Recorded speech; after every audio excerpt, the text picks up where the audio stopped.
Thank you, Kumar, for joining us today on the Doctor Journeys podcast. We're going to be going over how exactly you passed your step one and tell us about yourself. Yeah, thanks, Kartik. I'm really happy to be here and talk with Yeah. you. Yeah, so I am about to enter my third year of med school. So I was an MD PhD student, Mm. um, doing it a little bit, I guess, non-traditionally. So medical student at University of Colorado, and Denver's home for me. So went back home. But when I was applying for PhD programs, I was looking abroad and wanted to get more into statistical learning, AI, deep learning applied into biology, and the UK had some great programs. And just actually a couple of weeks ago, defended my PhD. I mean, got my PhD all squared away, like and Nice. approved. Oh, So congrats. finished that. Yeah. So I was at the University of Cambridge, was able to get funding to go there, and now in the midst, basically, of finishing up my PhD. I was actually studying for step one, pass fail, having sort of been out of med school for 4 years. Wow. Uh, took that and then now sort of reintegrating back into third year starting next week. Wow. That's so you took 4 years off in between? Oh, Yeah, 4 years been out off. for 4 years. That's a lot. And University of Cambridge, Yep. like, Yeah, that's where I did my PhD. Yeah. Yeah. wow. Okay. Okay. Okay. Wow. That's cool. Thanks. Yeah, a little bit about step one. How did you study for step one after taking such a long gap? It's a great question. I mean, it's so funny because I was talking to some of my friends and they're already like, in residency, like almost all of them are applying for fellowships now, which is kind of funny. So I tried talking to them, but it's changed a lot, especially when they were taking it when it was scored. Hmm. Um, and for me, I actually ended up because I started my PhD in 2020, Hmm. and it was just kind of a nightmare to sort of get prometric test centers, and I was having to move to England at that point. So I decided to punt it once they announced it was going to go pass fail. But that whole strategy, like that people were using back then, Yeah, changed up a little bit for me. sure. Um, I did the I know the Doctor Journey talks about this as well too, but I did the like Sketchy was amazing for me. Huh. And I used a little bit of Boards and Beyond, but mainly First Aid and UWorld were just like the biggest crutches for me. Our school gives us an Amboss subscription, and I think Amboss is really solid too, but for some reason the UWorld style of questions just like really gelled with me. Oh, nice. But I can talk to you, like we can get into how I sort of did Sure. that. 'Cause I didn't do it all in that order, and it was really stressful kind of picking that up when I was Yeah. trying to come out of it. Yeah. Well, why don't we just dive into it? Tell me kind Yeah. of how you started your studying. Where did you start at, like percentage wise, and where did you? Yeah, for sure, for sure. Yeah, like I actually was so I was working, so I had to go talk to the deans again at University of Colorado. We call it CU. So at CU, they have to kind of they actually have to, I think, accept my enrollment or something with the USMLE NBME testing center. Mhm. And so with that, I spoke with some of the deans, and they were just saying, "Hey, like, why don't we just get you a diagnostic? Maybe you haven't forgotten as much as you thought you did." Uh, when I think back in at the end of April or so, and I was like, you know what, it's been 4 years, but in my PhD, maybe I've been like sort of retaining some knowledge or thinking about things. But I took an NBME diagnostic. I believe it was not NBME 27. Okay, I'm being 27. Yeah. Yeah, 27. And I was like I got like a 45 percent on it. And I Okay. think my like, pass it gives you like a Yeah, the your range of pass time. percentage in like one week and it was like 20%. And I was like, oh my God, I had like a mini panic attack. I was like, what am I gonna do? It was just like rough.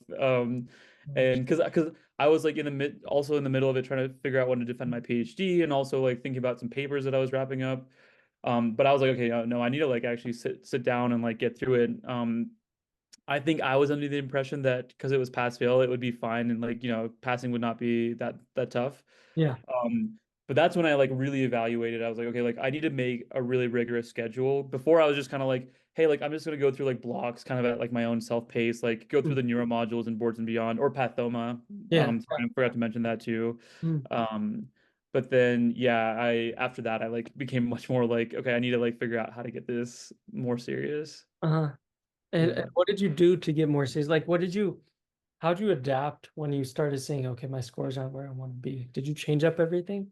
I did. I actually and this is what was kind of tough because I didn't have like I said, most of my friends had taken step like 4 or 5 years ago. Uh-huh. So I was just like going on YouTube. I found some videos here and there, but nothing really stuck with me. Uh-huh. Um, I actually was looking at some of your videos earlier on, which is kind of cool. Yeah. Yeah, But I think what I had to do was just like identify content weaknesses. yeah. But a thing that now I'm looking back in hindsight that I didn't appreciate then was just getting used to practice questions. Like I think I'd maybe completed like 5 to 10% of U World at that point. So like just nothing, right? And Yeah. so for me, I was just like, oh wait, like maybe this is actually less of like a hey, like I should be worrying about what scores I'm getting earlier on and just more like a learning tool. So like I would go through I tried Anki, that would actually just bog me down sometimes. And I know, some people have Mm, like great success with it. For me, it was just like it was like I was worried about losing time setting it all up, and I feel like if I had set it up, it would be easier. yeah. But I actually just started just diving into more your world questions, trying them like doing like a block random, then doing a block focused if I was doing cardiology, for instance. Hmm. Um, and just like as hard as it is, not worrying about how I was doing percentage wise. I think I was getting like blocks that were like 30% or like, 50%. Mm, Um, and it stung, but I was like, you know what, like I just gotta push through and just like go back, review, go back to first aid, see what I'm missing, find a way to uh-huh. try to like remember it. I kept track of my incorrects in like an Oh, Excel okay, sheet and okay, stuff, okay. so things like Did- that. In your Excel sheet, did you like write down explanations of like all this stuff? I was so I'm kind of a lazy test taker in the sense that like I feel like writing things out sometimes just like I'm like, oh my God, I overanalyze, like am I spending too much time doing that? Yeah. What I do is I kept like a weird system for myself where I just would like I had a few columns in the Excel sheet and I'd put down the actual question IDs based on the subject. And so if I really wasn't sure or so if I was getting stuff wrong on strokes, like I'd have Mm, all the question IDs there. And so if I needed to go back to explanations, I could like, highlight some of the question IDs and then go back to UWorld and look them up much quicker than like writing things out basically. interesting. Okay, so when you went Yeah. back using the ID, did it pull up like the whole question? It did, yeah.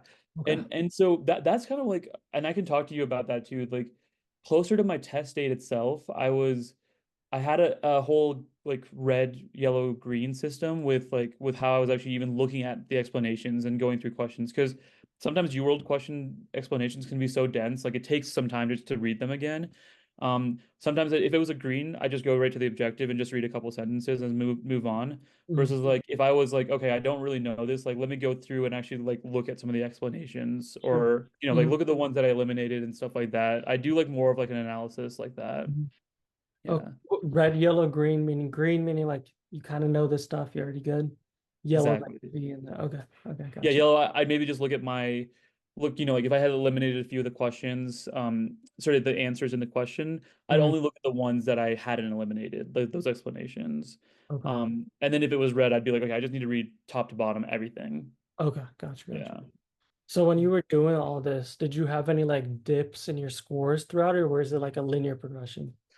Funny enough, it was a linear progression, but I think it was kind of curated that way. So I didn't take another practice test for, I want to say 6 weeks, because Oh, I think I was like, no, I need to do like interesting. more studying. Mm, But when I look at my UWorld percentages, it was definitely not linear at all. It would like go down. It would go like there'd be like a Friday I'd take it, be like, oh sweet, this is awesome. I got like 90% or uh, whatever. I would do like 30, 20 question blocks. yeah, And then the next day I'd be like, I'm getting like a 20, like and it just like yeah. would like go up and down like crazy. And that started messing with me initially. And then I was like, I gotta like find a way to kind of pull myself back a bit. Did you do like how many questions did you do a day like for you, bro? So I tried doing the whole block a day. It Mhm, depends. Like so 40 questions a day. It depends though. I did a also like a kind of unique to me thing where because it was just so it would bog me down reading through the explanations, I would actually do sets of 10 and then go through a 10, read the explanations, go through 10, read the explanations. oh, okay. And in some way I kind of got used to the timing of it. Uh-huh. But I didn't really get into the like I think and we can talk about this too. Like, I don't know if it set me up as well for test day because like I think it was just such a long slog on test day. But so I was kind of fatigued. But I think on the actual like every day I tried to do at least a block, Sure. probably about 6 to 8 weeks out of the test date. I was at least doing 2 blocks a day, and there was a couple of weeks where I was doing like 120 questions a day, which was Okay, I like think the also a block lot day. too. Yeah. And did you spend like the same amount of time correcting essentially those blocks as doing the blocks? I almost spent more actually, Really? weirdly Oh, enough. Yeah, it took me at least time to time and a half, like 1.1 to 1.5 times, which is why I think that system worked for me because I think maybe I'm a slow reader or it was just hard for me to even start categorizing red, yellow, green. hmm. Um, but that was something that I think, funnily enough, like I think taking the time to like go through the questions was, I think honestly what gave me my score bumps at the end. Okay, okay, cool, cool. Yeah. So score bumps, talking about that, how were like your middle tests, practice tests, and how were your end practice tests? Yeah, no, good question. So I then like I think 6 weeks after took another practice test and it was one of the later NBMEs and I had finally broke a passing score. I think I got 60 or 61 right on the dot. Okay, cool. Um yeah, and so I was at that point like about a month away from scheduling my test day. That's another thing I did too. Like that was hard. I had the 3 month window. Yeah, Um, and I just put an extra month just because I didn't think that I needed it. But I was like, oh wait, there's no way I'm ready to take it now. yeah. Um, but I think I want to say that gave me like a 90% chance of passing. I think that's what it was on the NBME website. Mhm. So I finally broke 60. I think it was a 60 or 61 on NBME 31, the Okay, very latest the latest one. one. Yeah, yeah. Yeah. And then what I would do is I would actually start scoring my UWorld blocks like Mhm. that. So like I'd sort of keep like a rolling average. Mhm. Um, and my so I got advice saying like look at like do like a plus or like do like a rolling average of 5 days. So basically Mhm. like this day and like the previous 4 days and keep that sort of accumulating like the sliding window. And it was around that time as well too. So basically after like 6 weeks or so that I was scoring roughly in the 60%, like Okay. 58 to 60% on my UWorld. Oh, cool, cool. Um, yeah. And Okay. then and then that was my middle test. And then like I took another one, I think 3 weeks later, NBME 30, Mm. and I got a 66 on that. Okay, so 66, yeah. improvement. Okay. It's an improvement. Yeah, exactly. And it was weirdly like my year world scores were kind of going up a little bit as well too. Like my rolling average was around a 63 or so. Um, and and then afterwards I took the free 120 and I Mhm. got a 70 on that. And And that the was like and I did that I think a few days before my actual. um yeah, so I did NBME 30 like a week out for my test just to see if I should push my test or not. Mhm. I took it on July 9th. Okay. And then I was like, okay, let me just see how I do on free 120 and then that'll kind of like let me just go from it. So I also think if I had more time, I probably would do more NBMEs, but I also was just like, my goal was just to get through just tons of UWorld questions, like try to finish all of UWorld Just do as basically. much practice as possible. Exactly, exactly. And really, really save those NBMEs because the other thing is they can be demoralizing too, like if you like get a bad score. And Mm. so which I was expecting that outcome as well too. Like I could have gotten like a 55 and then like, okay, what am I going to do next? But Yeah. I was like, let me just push through and just get through all these questions so I can kind of Yeah. expose myself to all that. Okay. So you took like three NBMEs and one free 120. Exactly. Oh, Yeah. cool. In the span of 2 months, 2.5, So 2.5 months, 2.5 months. probably like 10 to 11 weeks. So Yeah. basically, 2.5 months before you took the test, you were totally off of med school for 4 years. 4 years. Yeah. Yeah. That's wild. You did all of that in 2.5 months. It was rough. I mean, you should. It's kind of funny. It wasn't a happy 2.5 months. I definitely have thoughts on how I could do it differently. But yeah, it was definitely it was tough. And I mean, I had the luxury though on that same time too was I had that all quote unquote dedicated, so to speak. Yeah. Like I wasn't in, like I wasn't doing rotations or anything like that. I was just doing that mostly full time. I still had to do like thesis edits and like, paper writing and stuff, Right. but more or less like, I was doing that 6 days a week basically. Yeah. Mm. Well, It was any tricky. last advice you have for anyone watching this? Like, do you have anything to give wisdom to people who are like taking time off? Especially those like I know a lot of IMGBs, they take the step one way later after they're done with med school. Any Totally. advice to them? No, absolutely. Yeah. I was actually thinking that too, because I felt like I could relate more to the IMGs Yeah. than like my classmates because I had been out of school for 4 years and yeah, no, I think with regards to anything stepwise is like, like it's really hard to not go online and find posts that say this, that, and the other. I Hmm. think just trust the process. And Yeah. everyone was telling me that. And it was really hard to believe that at some moments. Like there was weeks where I would just like freak out and be like, oh my God, I'm just gonna fail this thing. Like, what am I doing? Like, do I have to take an entire year off and study for it? Mm. Um, but it's definitely doable, right? Like, I mean, everyone has like great education. All the resources are there, right? Like, Yeah. Yeah. just go to the doctor journey. Like, you've actually like laid out all you really need to study and like pass it. Um, but I think the biggest thing that was like the game changer for me was rather than memorizing, starting to like understand concepts. And so then you can like kind of find a framework to like put Mhm. things together. So if you're thinking about like, like palm and renal, right? Like how do like any sort of like acid-based questions, right? Like you can also like think about renal physiology as well too, and sort of like build out those mental maps. Yeah. And that to me just happened by doing tons of questions because I would go there, then go through first aid, read that a little bit, and then sort of see like how that would actually get affected by palm, right? And then kind of like put that mental map together. Yeah. Yeah. And so I think just spending the extra time, even if it might not seem like it's useful, but really trying to understand the concepts first and then finding ways to memorize, like using tools like Anki. Mhm. I actually hand wrote flashcards straight up, Oh, really? just Okay. like I went like the old like like Huh. high school way for me, like and that helped a lot just memorizing random things. But I think that was hard because it's like step one cares a lot about details, Yeah. but you can 100% do it. Like there's so many if you're here, like even watching this, like that you're dedicated and willing to do it, and yeah, you can definitely get through it for sure. Okay. Well, thank you, Kumar. That was a great message. And I Mhm. hope everyone watching this got a lot out of this. I mean, you're pretty inspiring. 4 years off and you got back and 2.5 months later, you're done.